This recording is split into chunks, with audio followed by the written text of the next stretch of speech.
2019 के अंदर हर शाम सभाओं चबूतों पर होटलों पर ये चर्चा होती थी, यार व्यक्ति बनने का बोल रहा है। एमएलए तो समझ में आता है कि एक कॉन्स्टिट्यूएंसी होती है, एमपी की कॉन्स्टिट्यूएंसी मतलब 21 लाख 22 लाख, हजारों गांव, हजारों पोलिंग बूथ,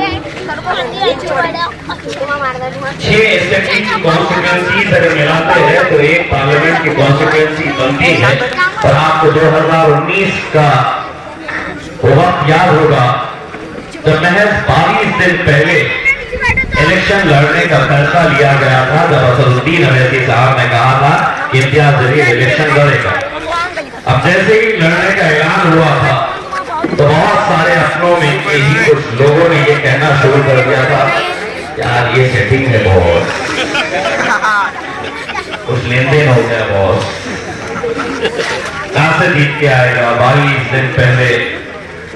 और खासतौर से वो सियासतदान जो इतने सालों से कड़क सफेद खादी का पैंट, खादी की शर्ट पहन के शहर में घूमते रहते थे, कॉर्पोरेटर नहीं बने और ये बंदा पूना से आता है एमएलए बन गया, दूसरे टर्म में बोल रहा एमपी बनना है, एमपी बन गया। लोग मुझसे पूछते हैं कैसे मुमकिन होता है, मैं उन्हें जवाब देता हूँ अगर तुम्हारी नीयत साफ है तो अल्लाह रास्ते से बनाता है। और यकीनन आपने खुद ये महसूस किया होगा कि बहुत सारे लोग कहते थे लेकिन आज आप देख रहे हैं ये इलेक्शन और पिछले इलेक्शन के अंदर फर्क क्या है। 2019 के अंदर जब मैं गांव में जाता था तो लोग मुझे पहचानते नहीं थे, लोग मेरे नाम के बारे में अरे भाषण चल रहा हुआ है बात गांव में पूछते थे कि आपका पूरा नाम क्या है। 2024 के अंदर ये फर्क आया है। अगर किसी गांव के अंदर मेरे 3 बजे की सभा है और मैं किसी वजह से 5 बजे वहां पर जा रहा हूं तो 2 घंटे सड़क के ऊपर मेरा मराठा भाई, धनगर भाई, मुसलमान दलित रास्ते के ऊपर रुके हैं कि मेरा भाई इम्तियाज जलील आ गया।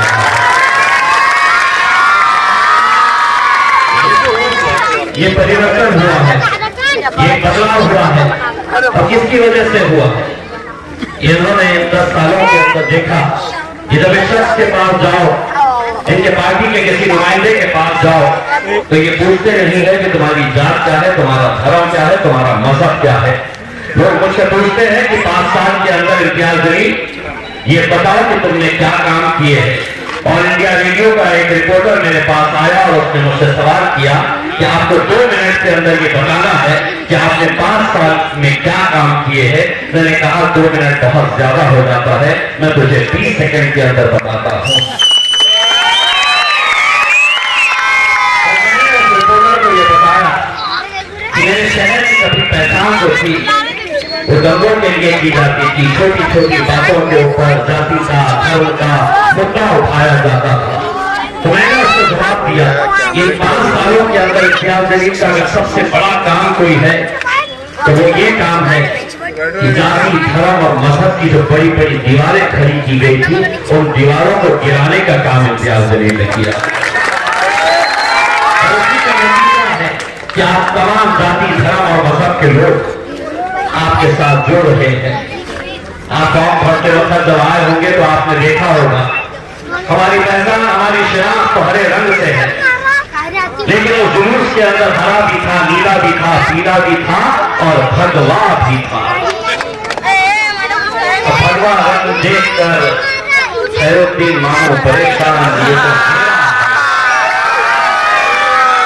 ये तो मेरा है, ये तेरा कब से हो गया। मैंने कहा कि सब रंग मेरे हैं क्योंकि जो तिरंगे का रंग है वो रंग मेरा है।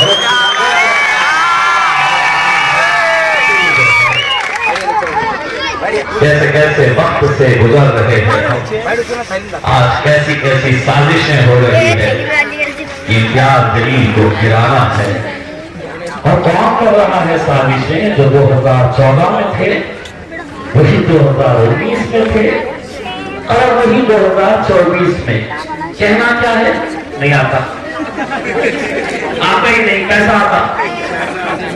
2019 में बोलते थे यार ये वोट बढ़ गए ना, उसने भाई 2,50,000 इसलिए जीता, वंचित थी इसलिए जीता, वरना कैसा जीतता। मैं उन्हें जवाब ये देता हूं, असर के वक्त में तो रमजान और मुबारक के उस महीने में असर के वक्त में 5,000 वोट से तो इम्तियाज पीछे चल रहा था। शहर में जश्न मनाना शुरू हो गया था, गुलाल फेंका जा रहा था कि अब हारने वाला है। बाद में लोग मुझसे पूछे कि तुम जीते कैसा, असल में तो हार रहे थे। मैंने कहा ऊपर वाले ने फरिश्ते भेजा था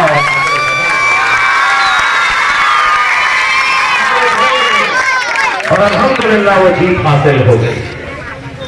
लेकिन आज भी कई ऐसे लोग हैं जो मेरी शख्सियत को बिगाड़ने के लिए रोज महफिलें चला रहे हैं और ये वो लोग हैं जिनके खुद के किरदार अच्छी तरह से मरम्मत मांग रहे हैं। जिस शख्स ने आपको जिंदगी भर ये कहा है कि तुम हिरवा साफ हो, आज 30 साल के बाद उसे ये एहसास तो इम्तियाज जमील ने दिलाया कि हम रमजान ईद मनाते हैं, तो मुसलमानों को भी तुम्हें मुबारकबाद देने आना पड़ेगा, क्योंकि इम्तियाज छत्रपति शिवाजी जयंती मनाता है। मैं हर त्योहार के अंदर जाकर उन्हें मुबारकबाद देता हूँ, क्योंकि ये मेरे तहजीब है मुल्क की कि तुम्हारा त्योहार है, लेकिन मैं तुम्हें मुबारकबाद देने के लिए जरूर आऊंगा। 30 साल लग गए ईदगाह में जब देखा जनाब को, बाजू खड़े थे स्टेज के ऊपर और उनके लगवे थगवे आजू बाजू खड़े थे। बोले साहब सलाम वालेकुम, बोले वो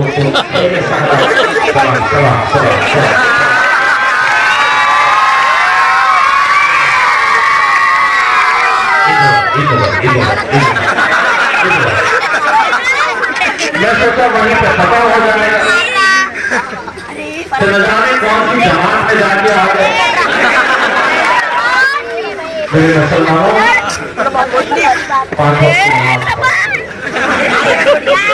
अगर मैं वीडियो नहीं देखता और सिर्फ सुना होता तो मुझे ऐसा लगा होता कि कौन मौलवी ये बता रहा है 5 वक्त की नमाज पढ़ो। ऐसे यहीं पे नहीं होते हो, नमाज पढ़ने के बाद तो मस्जिद के बाहर निकल रहे हैं तो बाहर लोग खड़े रहते हैं,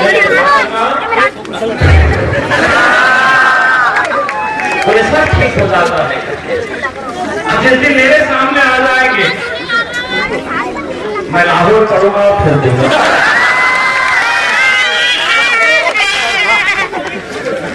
एहसास नहीं हुआ था कि ये खौफ भी रहती है, कभी एहसास नहीं हुआ था, कभी एहसास नहीं हुआ था कि मैंने भी जाना ईद के मौके के ऊपर इन्हें मुबारकबाद देना। मैं देता हूँ आपको दिवाली के मौके पे, दशहरे के मौके के ऊपर, गणपति के मौके के ऊपर, क्योंकि आपका ये त्योहार है, हम उसका आदर करते हैं। लेकिन इलेक्शन आया, अब तो ये हो गई, मैं ग्रामीण इलाके के अंदर जुमे की नमाज पढ़ रहा था, लेकिन नजर इधर उधर दौड़ रही थी कि इमामों टोपी पहन के नमाज न पढ़ने के लिए आ रहे हैं। ऐसे ऐसे सियासत चर्चा करने पर मजबूर हो जाती है। एक साहब तो सिर्फ झोली फहराए शहर में घूम रहे हैं।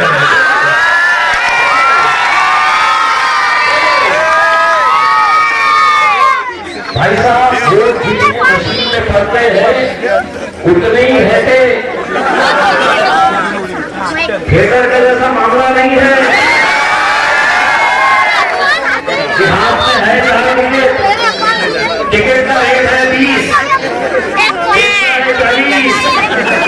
ऐसा नहीं। ईवीएम में अगर 200 पड़े रहेंगे तो 200 तो बाहर आके बोल देंगे 250 पड़ता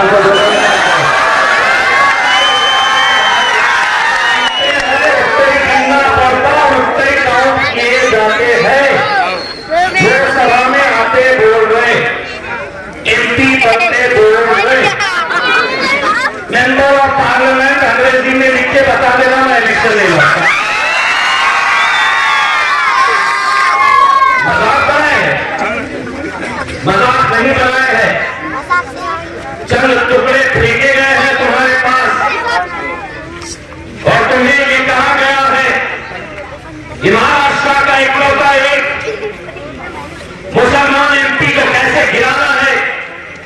और सिर्फ महाराष्ट्र का नहीं, गुजरात में एक भी नहीं है आपका एमपी, कर्नाटक में नहीं है, मध्य प्रदेश में नहीं है, झारखंड में नहीं है, दिल्ली में नहीं है, गोवा में नहीं है। और अब इस बार 10 ऐसे राज्य हैं जहां पर आपको टिकट ही नहीं दिया गया। यानी कि इंशाअल्लाह 2024 में 10 राज्यों के मुसलमानों की, दलितों की रहनुमाई अगर कोई करेगा तो इंडिया जरूर यहां से